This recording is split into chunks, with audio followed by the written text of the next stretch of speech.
Thanks to everyone for joining us today at the Capital Forum's conference on C-band spectrum and the race to 5G. I'm Teddy Downey, CEO and Executive Editor here at the Capital Forum, and we've got a great lineup of speakers for you today. And before we get going, I just want to say a quick few words about our work here at the Capital Forum. We become a trusted and authoritative resource for our subscribers, who include decision makers in the government, law firms, corporations, and investment firms, because of our dedication to a rigorous, evidence-based approach to investigative journalism. A lot of journalism on business and government depends upon access. I think you can see a lot of that access-based journalism around town in the mainstream media, and especially when it comes to reporting on the White House. And on the issues that we really care about, we have access, as you can see from this great lineup of speakers, but what really sets us apart, again, is that rigor and that evidence-based approach to journalism. Decision makers need evidence to make good decisions, and that's what we aim to provide. And a quick note on our first panel here. I'm going to introduce our panelists quickly, and then John is going to give an overview of the FCC proceeding and where we are right now. And following that, Alex is going to give it a legislative update, and after that, I'll ask them both a few questions, and then we'll kick things off for an open Q&A.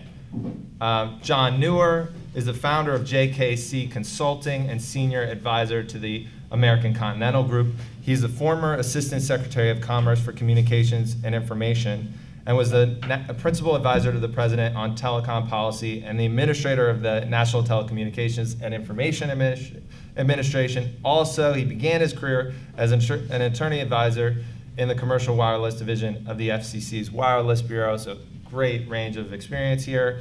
Alex D'Amato is a legislative director for Congresswoman Doris Matsui. Congressman Matsui is a co-chair of the Congressional Spectrum Caucus and has introduced legislation to allow federal agencies to provide new opportunities for spectrum to be repurposed for commercial use. And so with that, I'll kick things over to John here. Thanks, Teddy. Thanks for putting on this event, and thanks everyone for coming. Teddy asked me to sort of lay out the how we got to here kind of story on this proceeding. I think this is one of the more interesting proceedings that I've been involved in a long time, or been an observer of in a long time, for a couple of different reasons. It sort of sits at the very middle of what is a key governmental priority, not just in the telecom space, but I think in a macroeconomic space. And of course, I'm talking about 5G. 5G has become a cornerstone of what the administration and the government and lots of market participants see as key to America's future competitiveness with our global partners. So it's very timely, and just on that basis alone, I think would be drawing a lot of attention. But it also seems to have a very broad impact, or a very direct impact, on a very, very broad range of market participants in the telco space. So it impacts rural carriers and providers who rely on satellite service. It impacts cable and broadcasters who use these satellite networks and the earth stations to deliver their content. It impacts the wireless carriers who desperately want access to more spectrum for 5G, the tech community who wants to see as diverse and disparate diffusion of 5G as possible, the satellite companies themselves. And then if that all wasn't enough, it also impacts potentially many, many billions of dollars, which tends to draw people's attention. So what precisely are we talking about? The proposal that is known as the C-band proposal came from the C-band Alliance, a collection of the 4 C-band fixed satellite service providers, who came forward with a proposal that said, look, the C-band spectrum and mid-band spectrum in general is widely understood as key for 5G. It is being harmonized and licensed in other markets around the world. We don't have a clear path here in the United States. So they came forward with a proposal of their own that said with the proper incentives, they would invest the money in reconfiguring their satellite networks, including launching new satellites, working to reimburse Earth stations, and ultimately with the objective of clearing 200 megahertz of the 500 megahertz that is currently allocated. To have the proper incentives, though, they said that what they would like in return is to be able to hold a private auction for that 200 megahertz that they would retain the revenue from. That, according to the C-Band Alliance, it was aligning incentives in a free market economic sort of way. Take the risk and take the investment to free up the spectrum, and you should have, they should have the benefit of that. And I think that's where the controversy really lies. Not so much in the absolute distribution of auction proceeds, but who should have the role in managing an auction. Should there be a private auction, or should the FCC hold an auction? Historically, the FCC has been tasked with holding spectrum auctions when you've got more than one entity that wants the same band of spectrum. And it really gets to the duties and incentives of who's going to conduct that auction. Under a private auction, the CBA has fiduciary responsibilities to its members. Under an FCC auction, they've got congressionally mandated public interest obligations. And how those different obligations and incentives are measured, I think, falls into a couple of buckets. And it's those different buckets that have drawn the attention of all of the different market participants I talked about up front. So there's the issue of relocation of earth station providers. There are costs associated with reconfiguring an earth station to operate on 300 megahertz of spectrum or some subset of spectrum as opposed to the full arc of all 500 megahertz. I think the earth station licensees are increasingly pointing out that as registrants, they are effectively indistinguishable from licensees on this spectrum. So if that spectrum is going to be repurposed from a satellite service to another service, that they should have a seat at the table. There's the band plan. How is the spectrum going to be carved up and auctioned? How much spectrum? The satellite providers are very vocal that 200 megahertz is sort of the maximum that they could free up and still be able to provide services. But how will that 200 megahertz be divided? What would the band plan look like? Under a fiduciary test, you're going to want to create a band plan that maximizes revenue. Under an FCC public interest standard, they've got other issues at stake and other incentives in terms of making sure that we've got a competitive environment going forward. And lastly, as I said, there's the question of the money and proceeds. Historically, when the FCC has conducted an auction, the proceeds go to the Treasury. There have been relocation costs that have been reimbursed. Under the incentive auction in broadcasters, they figured out a way to provide the private entrants that were going to voluntarily relinquish a portion of their spectrum to recover revenue. So I don't think it's a binary question about whether there should be, the satellite companies should participate in the economic benefit that comes forward, but the details of how. So where are we now, and now what? I think there is a very broad consensus, even amongst the companies and the parties that oppose particular features of this proposal. I think there's a broad sense that the underlying principle of creating incentives for private entrants or private actors to use their spectrum more efficiently so that spectrum can get put to a higher and better use is something that there seems to be a fairly broad consensus about. So even amongst the carriers, amongst the cable companies that have competing interests in making sure that as an input to their service, they don't lose out or have their costs in content distribution increased, the cable companies are increasingly, if not completely, in the wireless business at this point. They want to have a look at that spectrum as well. I think the tech community the same way. The carriers very much are interested in seeing something like this proceeding happen, but they really want to see the FCC in the middle of it.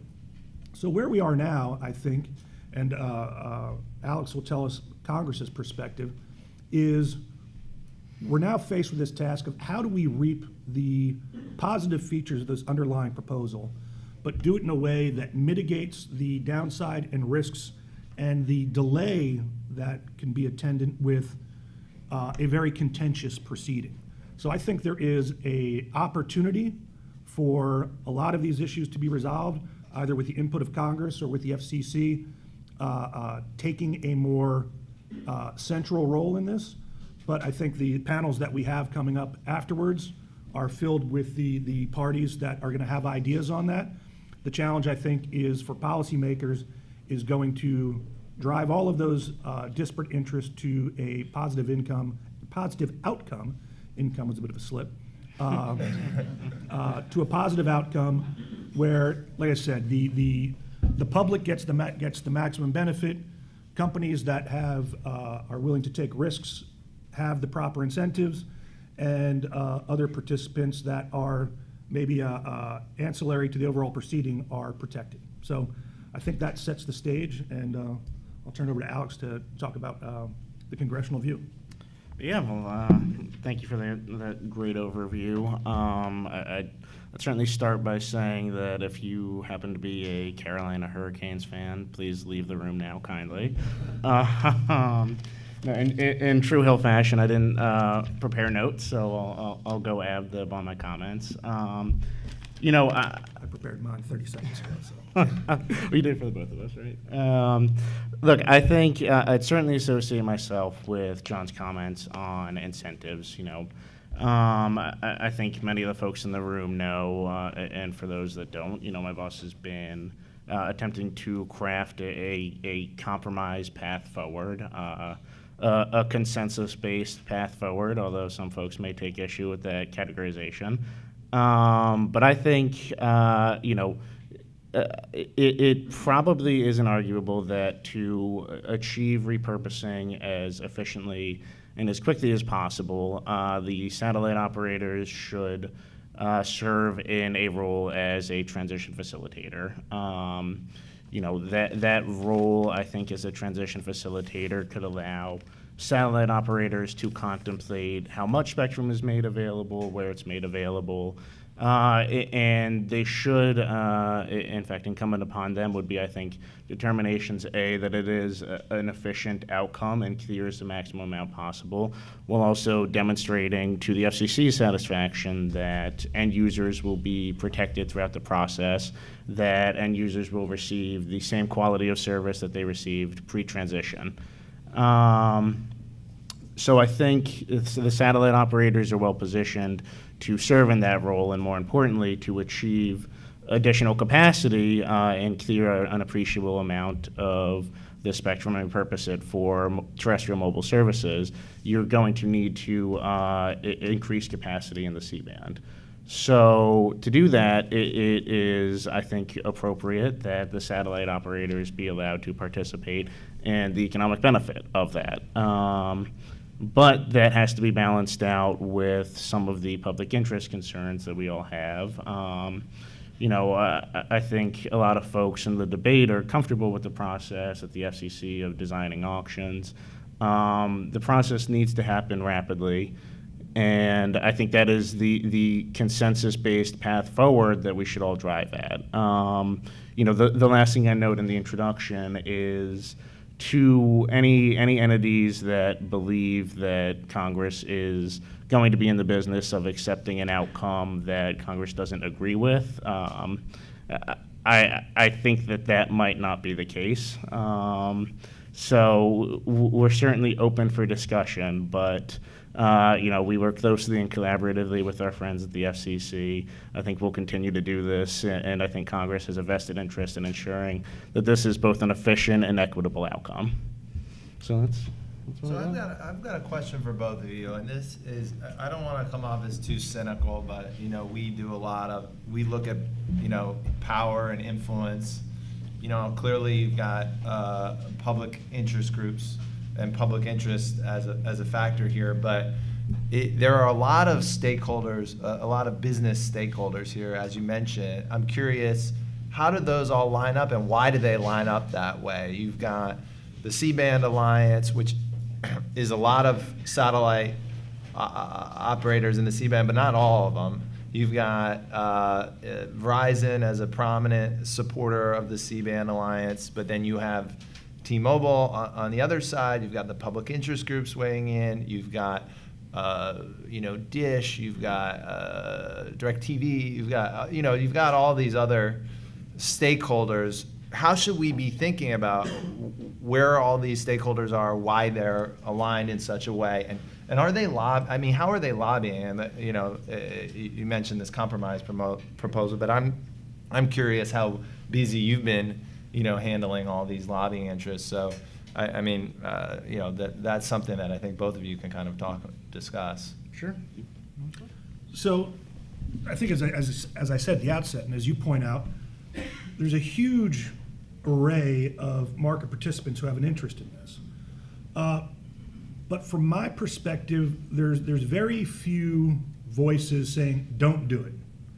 The voices are all spread around different features and different details based on the particular interests of those participants. So the rural providers might have a slightly different view than you know, urban broadcasters in terms of delivery of content. If you're in a rural community, you might have a great deal of skepticism that, you know, fiber could be a replacement for your content delivery.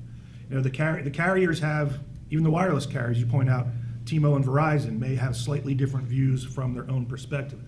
The reason I think this lends itself to a kind of compromise sort of solution is because you do have a balance of gravity or center of gravity around getting something that looks like this to be done. But I don't think the FCC is likely to, you know, just jam it through on one side or the other. They have to work with the Congress. You know, Commissioner is back there, Jonathan is back there. You know, in my judgment, my observation, the FCC rarely takes very controversial actions unless they're politically driven and they want a 3-2 vote to make a point to the other side. Otherwise, they tend to drive towards a consensus. And I see enough commonality and overlap that a consensus is probably achievable here. Yeah, I think that's exactly right. You know, obviously everybody, because of the particular nature of the licensing policy and the interests and the current uses of C-band, as you both noted, everybody is involved. You know, I think that there is certainly broad consensus on the path forward. I think that we really kind of, there's a lot more that everybody agrees on than disagrees on. But I think that obviously needs to be balanced out by taking some of the elements that everybody has come forward with as this is what we need to ensure that our distribution isn't harmed and that we have a comparable quality of service post-transition. And these are the incentives that we need to ensure that we have capacity in C-band, that the future C-band distribution market doesn't just go away after the transition. You know, I don't think that it's black and white that adopting one approach in full is the only way to achieve the desired outcome. It has not been my sense that that is the direction that the FCC wants to take. You know, I think if you look at the various interests that everybody has rightly put on the record, just based on where they sit in the proceeding and what their use or potential use of the spectrum would be, there's a lot of commonality in, I think, elements that would be necessary to achieve a lot of those outcomes. And so I think there's a lot more room than not to achieve a potential outcome that balances all of that out and results in kind of an efficient clearing that satisfies a lot of the public interest requirements that a lot of folks have really put on the record. And another question I have, and this is something, you know, you seems pretty controversial to some extent, is what the precedent here. I mean, you've had spectrum sale in the past, you've had spectrum swaps, but there's a lot of criticism that this is actually just a license. You pointed out that you know, the users of the spectrum have just as much of a right to this as the licensees. What's the precedent here for selling this type of spectrum and the rights of the folks in the C-band alliance? And where does that play out? Or are we in totally unprecedented territory here? So I think licenses trade hands in private exchanges all the time. If a broadcaster sells their station, a portion of that value is in the license itself. The commission has rules for what they call partitioning and disaggregating. You can carve off a geography and sell a piece. The thing that is different here is that the C-band alliance proposal is to ask the FCC to take a discrete regulatory action, i.e. carve off this piece of spectrum, that assigns a wholly separate independent value to it. It doesn't have a value other than what one can make offering satellite services.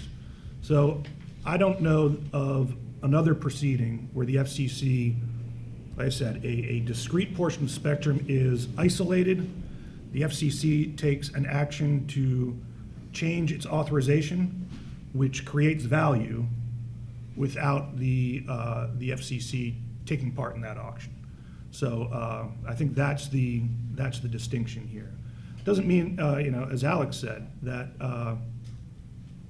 just because this is a new exercise doesn't mean it's one that there shouldn't be, some merit to and examining it. The question is, how precisely is this done, and should there be a participation in the proceeds by the government? And I think there's a growing consensus that, particularly amongst the members of Congress who have thought about this, that yes, there should be a participation in the proceeds by the government. Yeah, look, I'll say, one of the fascinating things is folks on kind of both ends of this debate have pointed to the broadcast incentive auction as some sort of quasi-precedent for this, saying, well, the broadcasters were allowed to participate in the revenue, and that's true, and also the auction of the broadcast spectrum was at the FCC. So, that kind of, it satisfies both and neither. There has been and will continue to be an ongoing debate, to oversimplify it, of whether having horizontal rights grants you vertical license rights as well. I think that's a debate that we'll continue to have. I don't know that this proceeding should be used as kind of their determination on the future of such rights. But to the point of Congress participating in a portion of the proceeds, that is obviously something that Congress has thought a lot about. And, I think kind of one of the most important tools that can serve is not necessarily revenue generating, but also because the portions and the amount that Congress participates in the proceeds can also have an effect on affecting the outcome of how much is repurposed and what the process is. So there are levers that Congress can have as far as participating in the proceeds that have obviously direct, but I think almost more importantly, indirect benefits. So we talked a little bit about the politically controversial, this tension between the business interest and the public interest analysis here, and where the FCC decision making would lean against doing something potentially really controversial. There is a debate about which path is more legally controversial, which one would take longer, which one would be faster. What's your opinion about the C-band alliance proposal would be faster and less legally contentious versus the idea that an FCC auction would be potentially, would be actually less legally contentious and therefore maybe a little bit more I think timely. So long as there remains significant policy disputes, the litigation risk is going to exist. The best way to mitigate the litigation risk is to mitigate the policy disagreement in the first place. So I know that was one of the features promoted by the CBand Alliance that, trying to do this any other way would put them in a litigious posture. I think the flip side is doing precisely what was proposed is also not without litigation risk. The parties who are aggrieved either way are going to avail themselves of the courts. I think like I said, the best way to mitigate that, to have, at the end of the day, the fastest resolution of these important spectrum bands is to come to a middle ground that there's less controversy about in the first place.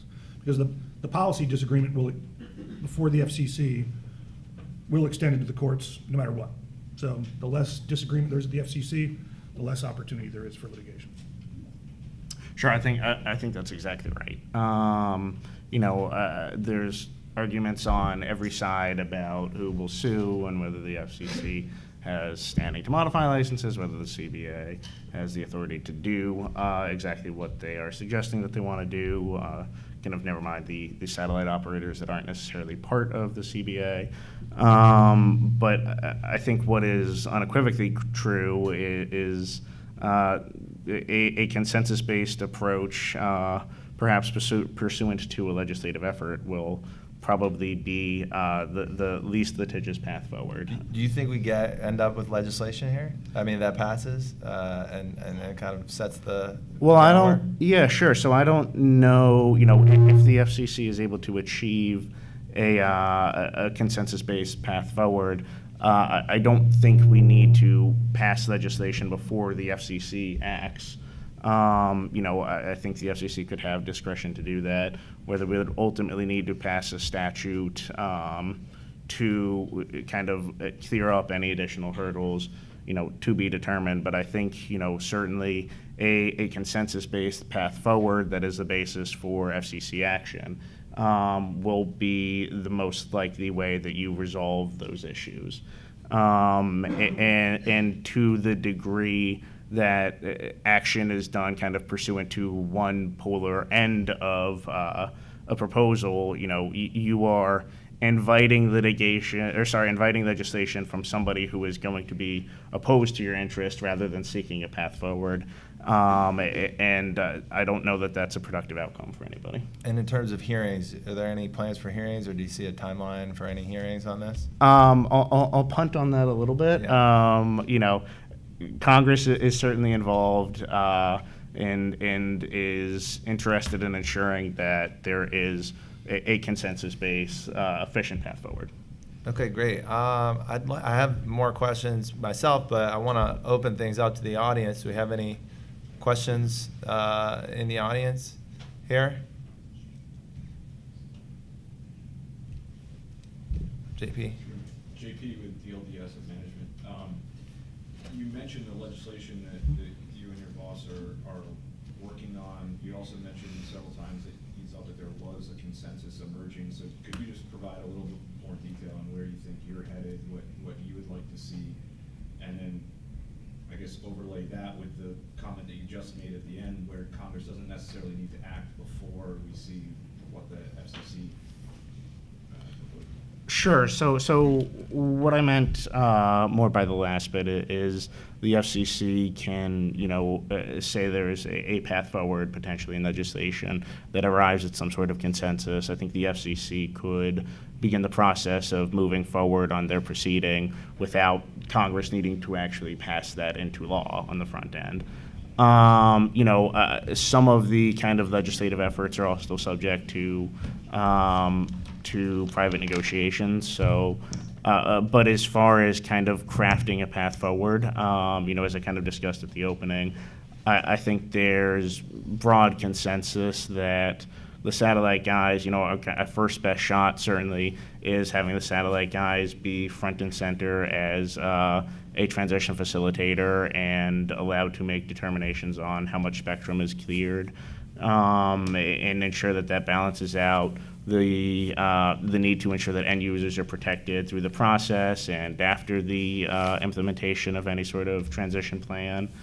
And I think that, the amount of returns that the satellite guys may be able to reap should be tied to one efficient outcome, and that's obviously ensuring that as much spectrum is cleared for terrestrial mobile use as possible, while ensuring that all of the existing end users in the band are protected throughout and after the process. So that's kind of a fundamental framework that I think there is broad consensus from kind of cross-industry for. Any rules of thumb or anything in terms of what would be consensus in terms of, the X% for the satellite companies, Y% for the taxpayer? Any rules of thumb that we can go by in terms of thinking about what would a consensus outcome look like? I think one of the things that about this proceeding that also has been on the challenging side, if you look at the broadcast incentive auction as a model, the commission and the Congress didn't really have to come up with a split. They were able to lever market signals from the broadcasters who were willing to, they could pit the broadcasters one against the other, who's willing to leave for the least amount of money. Because of the way the C-band is configured, and all of the satellite operators operate across the entire band, you don't have those same tools available to you, at least from the perspective of the satellite operators. You potentially could do that with earth station operators to find out if there was a larger group that was willing to go for a set amount of money. You could potentially free up additional spectrum. But that's not a tool that is readily available to the commission. So I don't know what the precise answer is. I think the commission is likely thinking about that. I suspect the parties that have been active in the proceeding will start offering their views and thoughts. But you put your finger on one of the particular challenges. How do we do this? Do they look to Congress for take a swag, tell us what the cut is? Do you come up with some floor based on what all the relocation costs are going to be, and then a rising or shrinking spread depending on how much money raises above it?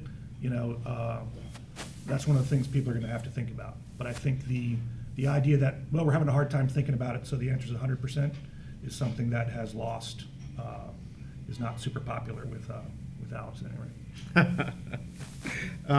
Yeah, look, I'd associate myself with all of those comments. The only thing that I would add is again, I think it's reasonable that that the precise amount returned can be tied to the outcome that kind of collectively I think everybody is looking towards. And we know, we've got FCC commissioners. Where have the decision makers at the FCC, how has that changed in terms of, we had the C-band proposal, early, seemed like it had some good support. At the FCC, how has that changed, and where is there any insight into how people at the FCC are thinking about this? And then separately on the Hill, who are the key players here? Obviously, we've got Congresswoman Matsui. Who else is really vocal? Who should we be watching on this going forward? Well, I think you opened your remarks talking about access, and I generally would caution, the FCC is a Administrative Procedure Act, independent agency. They communicate to the public transparently when they've got something to say. There's so much that you can glean from reading a record. The proceeding is open to the public, so anytime somebody files something, commissioners, sometimes answer questions in press conferences or give color in speeches. But, until the commission itself has, spoken, I think it's a lot of tea leaf reading. I think it's, from my perspective, it's clearly a proceeding that is drawing the attention and interest of the 8th floor, and I expect they are expending resources in the bureaus to try and figure out what the answer is. But in terms of, Commissioner X thinks this or Commissioner Y thinks that, when there are so many moving pieces, they may give an indication of what they think about, a basket of issues, but it's completely sensitive to any change. So, in something this complex, this many moving pieces, what appears to be at sort of a early phase, it certainly seems that there is a broad interest in repurposing the C-band spectrum in some fashion or another, but I think that's about as far as it goes. It's the in what fashion or the other that is going to be the determinative feature of the entire thing. So more kind of, they're going to need more evidence. There's going to have to be, this is less of a political, right now it's more in the evaluation stage than sort of the political posturing. The Yeah. record is huge, getting bigger, lots of complex economic and technical arguments that support each viewpoint on this. And, like I said, my experience, the commission typically, takes its time and does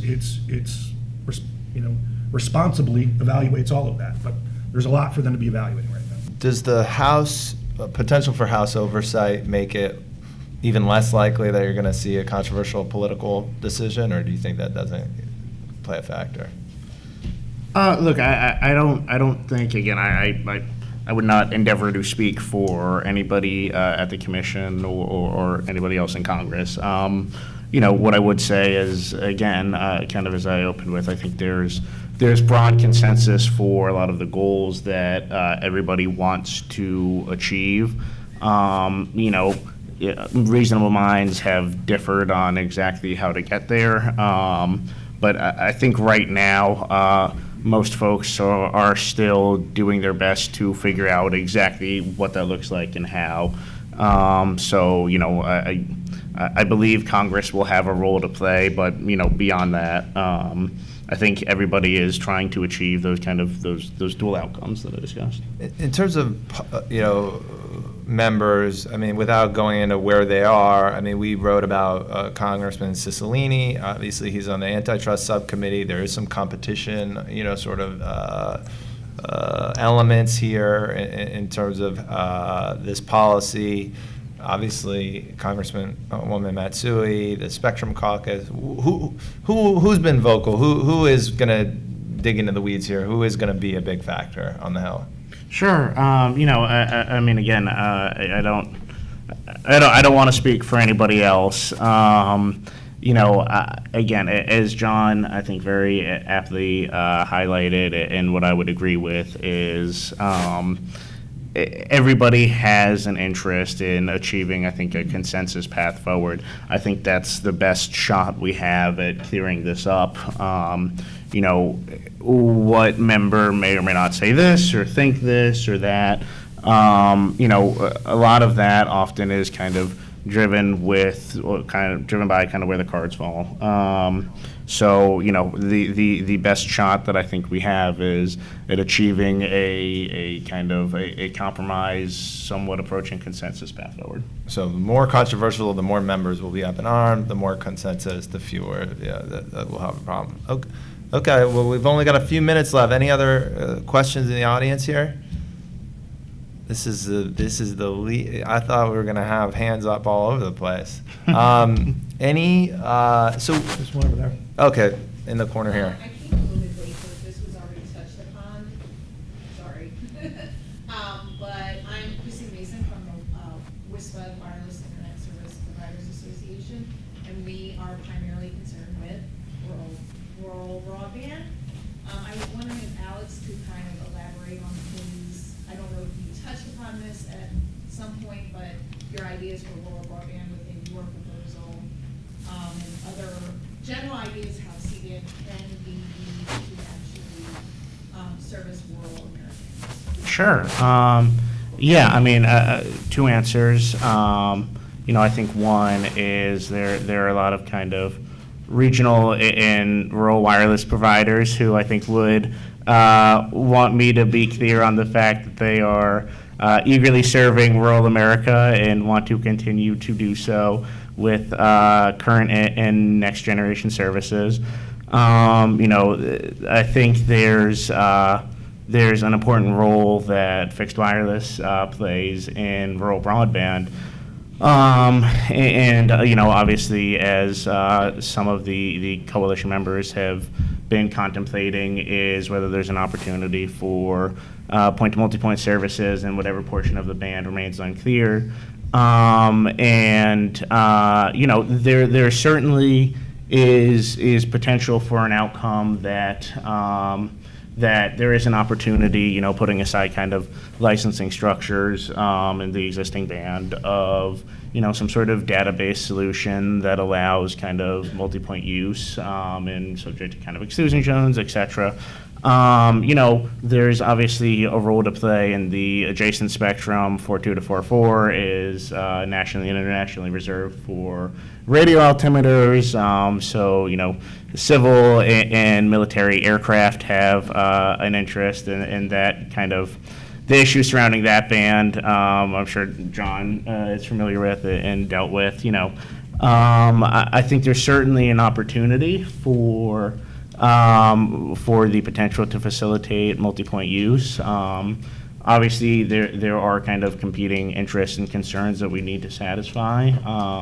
But I think it is something that the Commission is looking at, that Congress is certainly looking at. We certainly appreciate all the great work in serving rural America that WISPs do.